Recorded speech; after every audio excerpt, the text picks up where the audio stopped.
Hi, everyone. This is Greg Harton. I'm the editorial page editor of the Northwest Arkansas Democrat-Gazette. I'm joined today by Rusty Turner, who is editor of the Democrat-Gazette here in Northwest Arkansas. And we have the opportunity today to speak with Michael Bennett-Spears, who is a candidate in District 87 for the Arkansas House of Representatives. He is from Siloam Springs. His background is in the hospitality industry, working with folks at restaurants, at a restaurant, and helping them out. And we welcome you to the interview. Yeah, thank you so much for having me. I'm excited to be here today. Awesome. Well, if you would just tell us a little bit about District 87, give people an idea of the basic lay of the land of what that district is. Alrighty, so District 87, it's an interesting district because it's about 22 miles from one end to the other. It covers the areas of Siloam Springs, Tawnytown, Elm Springs, and then kind of juts up to the northwestern corner of Springdale there around J.B. Hunt Park. If that to kind of give you an idea, just runs along the 412 corridor and then takes a little jump over into Springdale there. So. Okay. All right. Well, let's just start off by you telling us a little bit about what made you decide to get into the race, and then also what you, if you're elected, what people can expect of you. Got you. It's an interesting way that I wound up getting into the race, actually. I've always been very involved in politics as far as following them, working in the background, working on local community things, et cetera, et cetera. And on November 6th, 6 days before the filing deadline, I got a notification that my district was unopposed. And suddenly I had all these people going, well, Michael, you like politics, you know these things, you love people, why don't you do it? And so I talked to a few people I knew in politics and such and said, what would this look like? And we said, okay, let's do this. And I was very excited to raise the filing fee in only 2 days. That's a massive hurdle for those just getting into politics because it's a pretty considerable sum of money.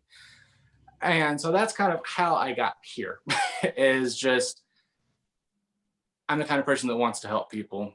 I believe in a bright future for Arkansans, and I care a lot about the issues that communities in Arkansas care about. As far as what people can expect from me coming to office, first and foremost, is everything I do with compassion. I do with consideration of how it affects everyone. And so I want to see legislation that benefits all of Arkansas, not just select communities and select groups of people. I also greatly value transparency. I'm the kind of person that I'll always be honest with you. My door is always open. I'll answer any question you have. And if I don't have the answer, I'll tell you I don't have the answer, but if you give me a minute, I will find someone who does. And so that's what I look forward to bringing to the legislature, is someone who is easily identified with as just your average blue collar worker Arkansan who cares about the same issues as you and actually looks forward to hearing from you and talking to everyone possible. Okay. You mentioned there would not be anybody in the race. That was for the primary. And then, of course, you've got a Republican incumbent in the race for November 3rd. So there will be a choice for voters to make come November 3rd. Tell us a little bit about what you feel like differentiates you as far as when voters go in to make that choice. What are they making a choice about? I think that for me in particular, my big concerns are affordable and accessible healthcare, ensuring that we have a strong and well-funded educational system, that we have strong communities, and that every worker in Arkansas receives a fair living wage. That last one, I think, is a big contrast between me and my opponent. As someone who has spent their life working a blue-collar job, working in the restaurant industry, a living wage is very dear to me, and it's something that I have a lot of experience with. By contrast, when District 87 voted by 62% to pass the fair minimum wage increase, my opponent went 3 times and tried to undo that. And I think that that kind of showed a disconnect with the voice of the communities in District 87. And so that, I think, is the biggest contrast, as you can see with me. My promise is I will always respect the will of the people and always vote in their interest. So when you talk about a living wage, what give us a sense of what it is that you believe that entails? I think, I mean, ultimately the general consensus right now is, $15 an hour is kind of the golden spot for a living wage. Right now at Arkansas, we're coming up on, I believe we'll be at $11 an hour as the final increase in minimum wage, as opposed to the federal amount, which is $7.25 an hour still. And we've seen time and time again that people just cannot live on that. You can work 40 hours a week, making $7.25 an hour, and still not afford basic rent on an apartment, much less car, cell phone, health insurance, utilities, groceries, everything else. And so to me, a living wage is something that it provides the basic necessities. If you as an individual go and work 40 hours a week, full time, do a good job, you're a productive member of society, you should be able to come home and know without a doubt that your rent is paid, you have utilities, and there's food on the table.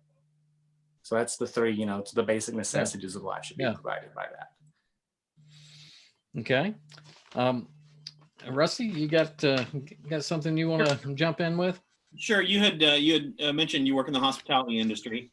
You also mentioned before we came on the air that you had during COVID-19 you had been furloughed and had to utilize the state's unemployment insurance mechanisms. I'd be interested in your perspective about how that system worked and what you observed as somebody who had to utilize it, and what could be done differently if you are elected. What would you advocate to do differently in that process? Well, I think the big one that we saw everywhere was it didn't work at first. The system was completely unprepared for the onslaught that it received, because it was unprecedented that number of people found themselves unemployed all at once. The primary issue we saw with unemployment was that the system was outdated. The state had not put the funding and time necessary to have it even close to being prepared for something like this. And so my experience was, we only had the one phone line to call to file claims because the website kept crashing. And so you suddenly found yourself in this position where you knew you needed these funds, you knew those funds were there, but you simply could not get through the line to access them and file your claim.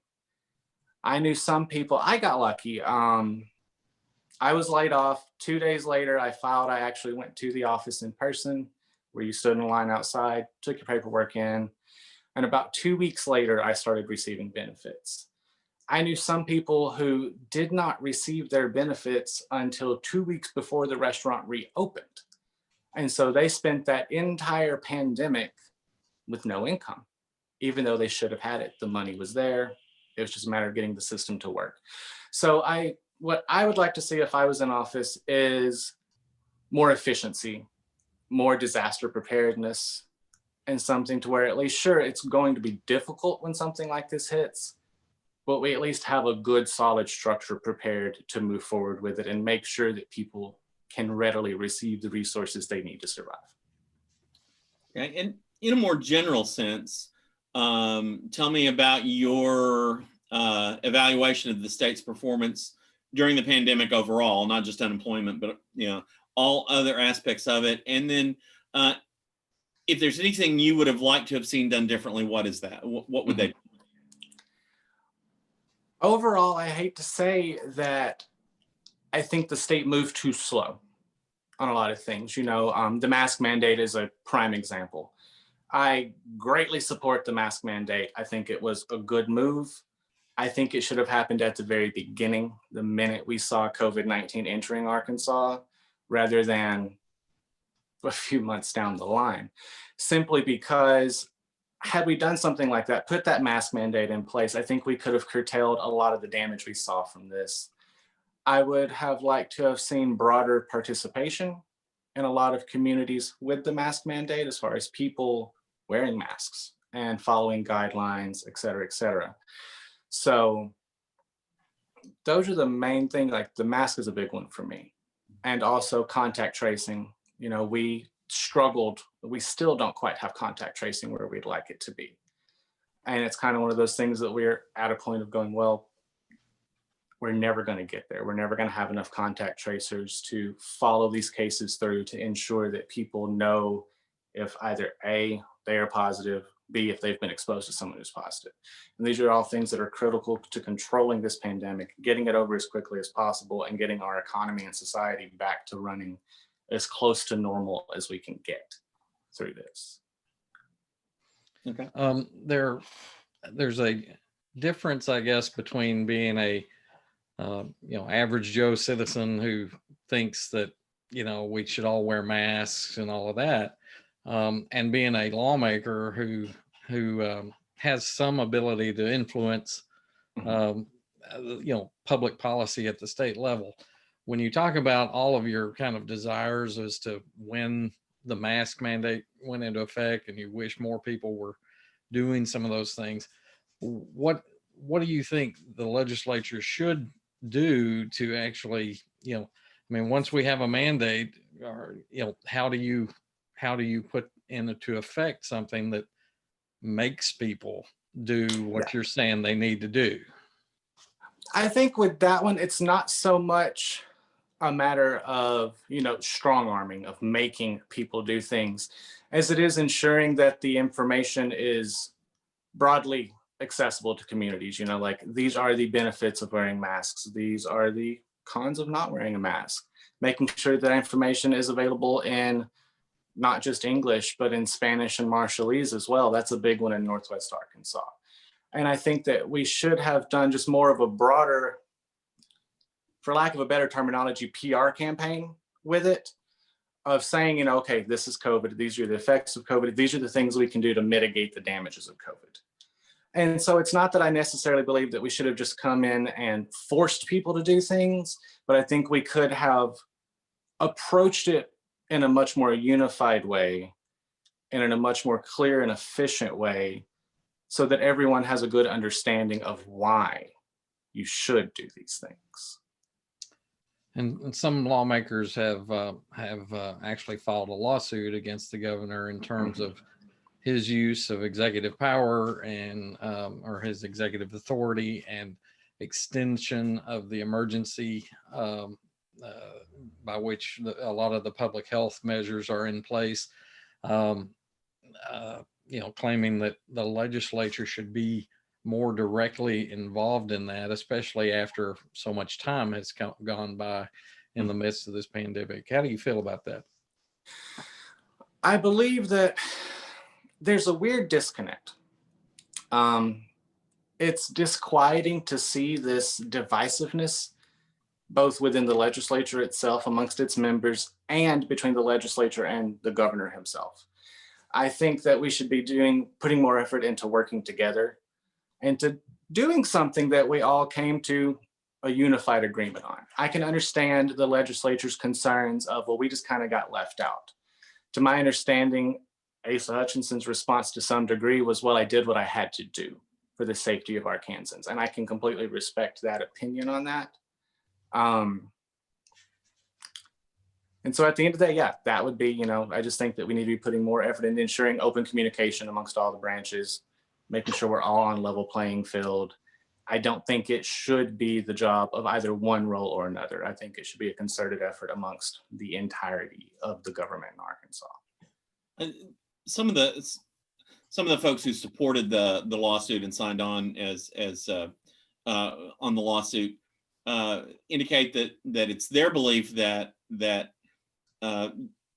the emergency declarations have gone on so long that it's essentially cut the legislature out of the process, the decision-making process, and that there may be some changes that need to be made in the Emergency Powers Act to automatically bring the legislature back into the picture over when certain time periods are met. Have you thought about has any of that come to your attention, and do you think that might be an area where there might be some some discussion in the legislature next year? I'll admit that that's one that hasn't really come across my table too much. But in general, I would support something that, once again, that does automatically trigger the legislature's involvement. Because once again, I think that anything that keeps all the pieces working together so that you don't get something that's just working by itself off over here in the corner, disconnected from everything else. So I do think that it would be a good idea to build something into the Executive or Emergency Powers Act where the legislature is automatically included. Okay.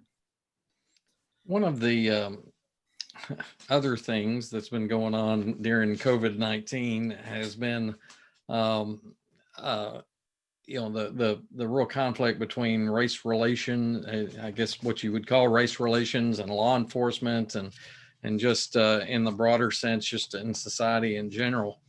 It's been a kind of a tumultuous year with that. What do you feel like the role of a state legislator is to be able to take some of what we've heard and learned and actually use it as a lawmaker? And what's the appropriate role for the legislature in moving forward with that? I think a prime example of that would be the hate crimes bill. That's the big topic right now. Is when you look at the fact that Arkansas is one of only 3 states in the nation that doesn't have a hate crimes bill, it's high time for us to catch up in 2020. And I believe that that's well within the legislature's realm of what it should and could do. And in supporting legislation such as that and passing it in Arkansas will show the minority communities that we are listening, that we do understand their concerns, and we are making moves to better protect their communities as a whole. I also would like to see moves to require more training for our police officers. I think that a lot of the issues we see it's exactly that. It's a lack of training. It's a lack of giving them the tools they need to be prepared for the myriad situations they find themselves in.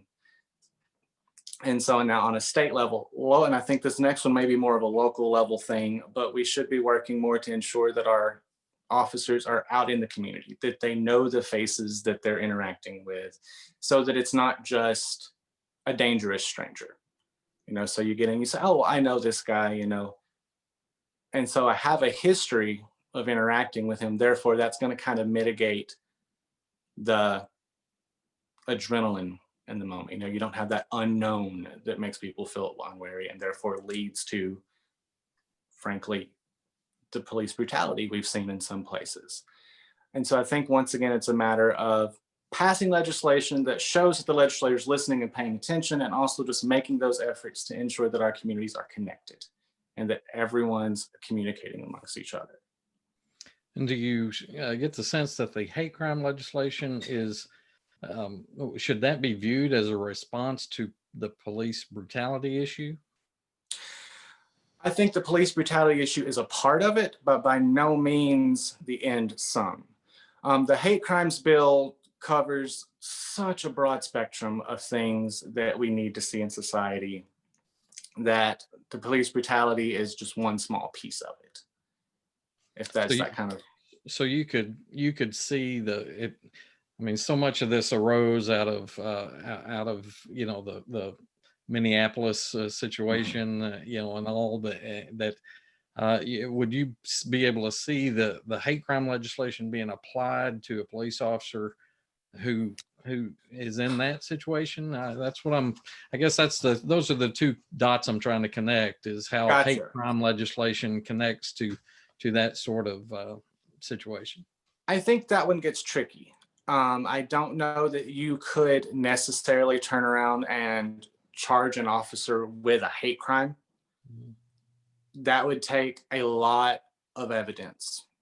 You would want to make sure that was a foolproof case on that. With me, the hate crimes bill, I guess, applies more so in the terms of just broader community crime, violence against people because of the color of their skin, because of the religion they choose to follow, because of their sexuality, their gender identification.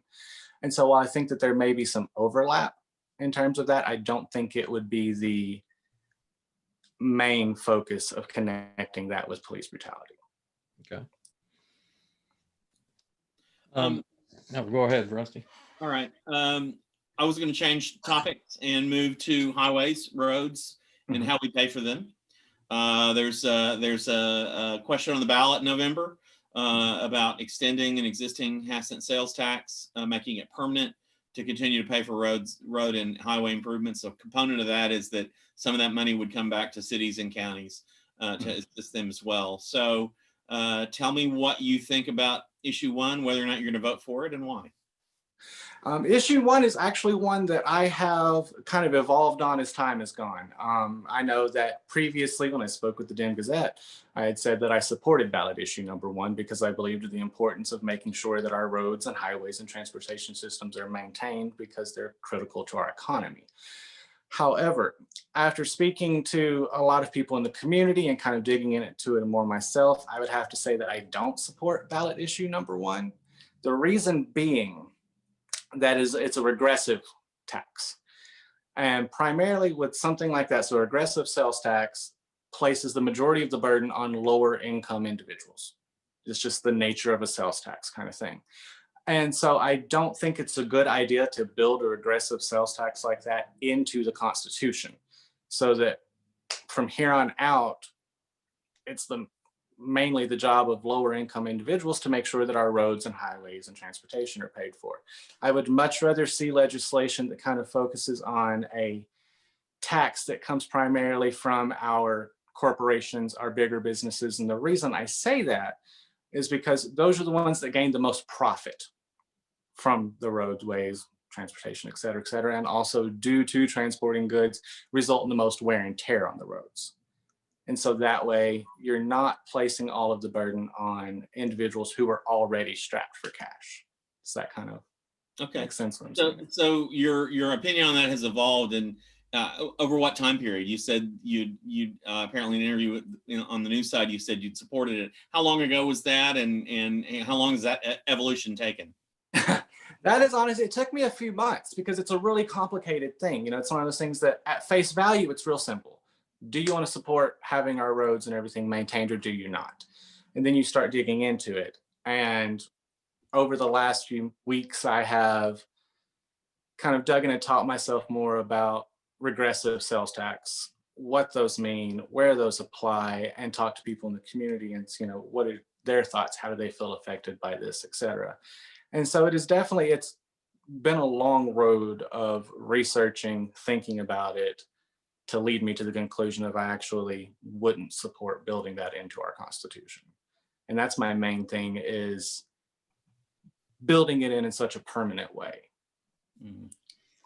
So a lot of the effort toward shifting to a sales tax has because, you know, the motor fuel taxes just aren't keeping up because of fuel efficiency and some people shifting to electric vehicles, that sort of thing. So, you know, if we're not going to tackle that with a sales tax, what's the better option? You mentioned it kind of, I guess, shifting the burden more to kind of corporate Arkansas, but obviously there are a lot of just, I mean, you and I drive as well, you know, so what's our burden supposed to be on that? I mean, on that one, like, of course, we're still going to pay a degree of taxes, no matter what income level you're at. It's that whole, you know, taxes and death, they're a fact of life kind of thing. And so no matter what you're paying in, it's a matter of the amount you pay and what percentage are you doing.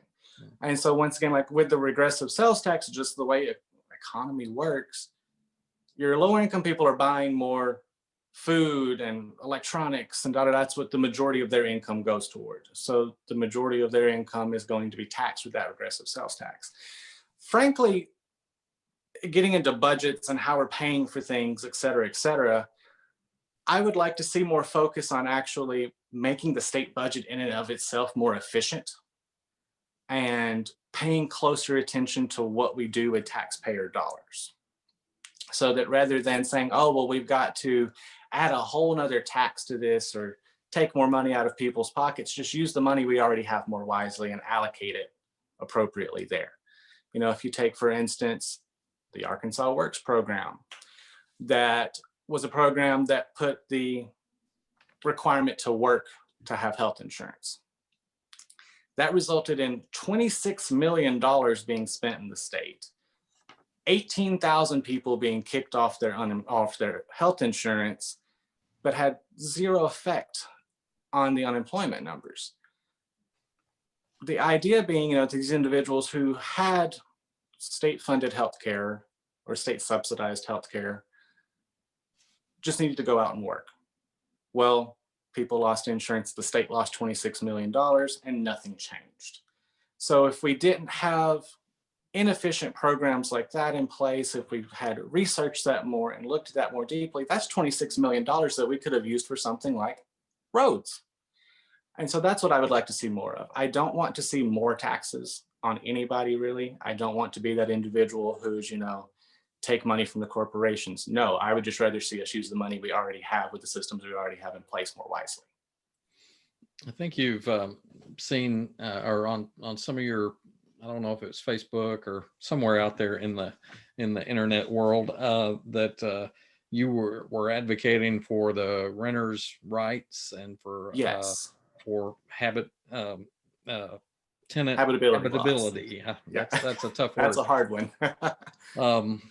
Which is talking about essentially safe structures, tenant safety, some basic level. That has met with a lot of resistance in the state legislature in the past. How do you feel like you could make a difference on that?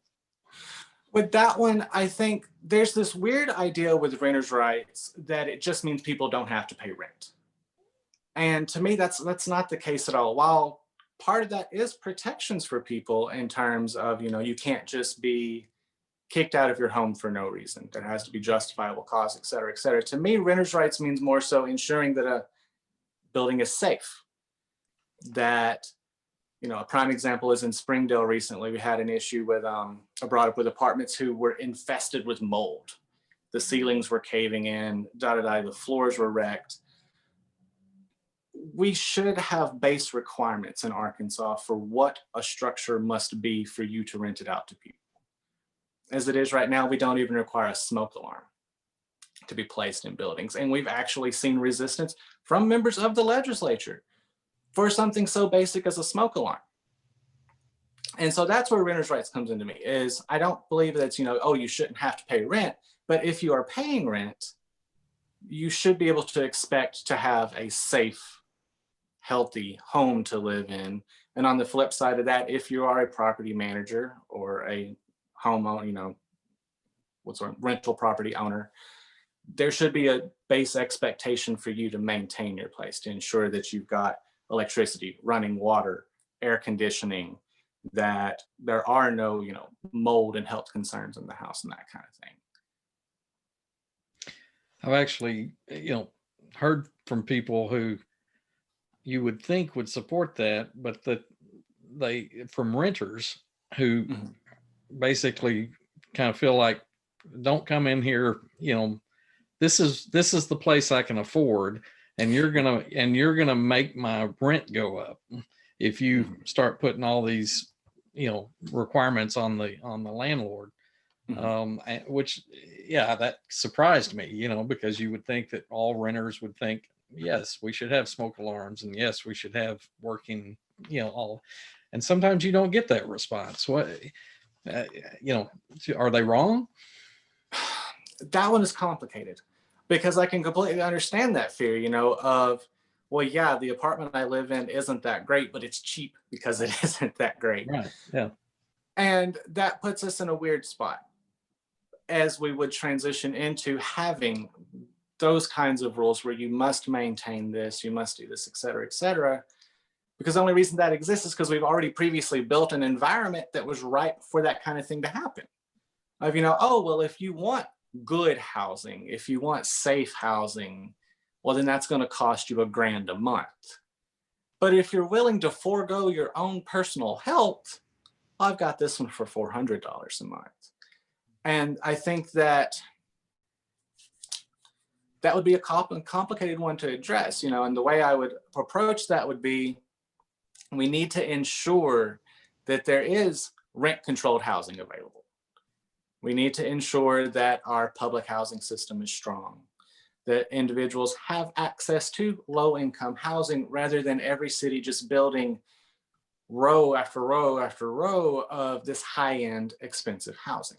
And I think that that would be much more easily accomplished if you put the rules in place that declare that if this property is going to be rented, it must meet these standards, but you also cannot charge an arm and a leg for it.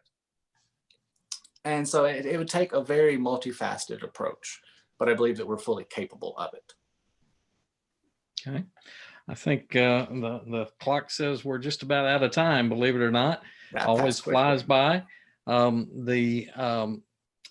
wanted to touch on one other thing and then just ask you to touch on anything that we haven't asked you about. But the moratorium on hog farms over around the Buffalo National River gets a lot of attention here in Northwest Arkansas, but isn't going anywhere, at least as far as we can tell, as far as the legislators go. How do you feel about having that, using that to try to protect the Buffalo National River?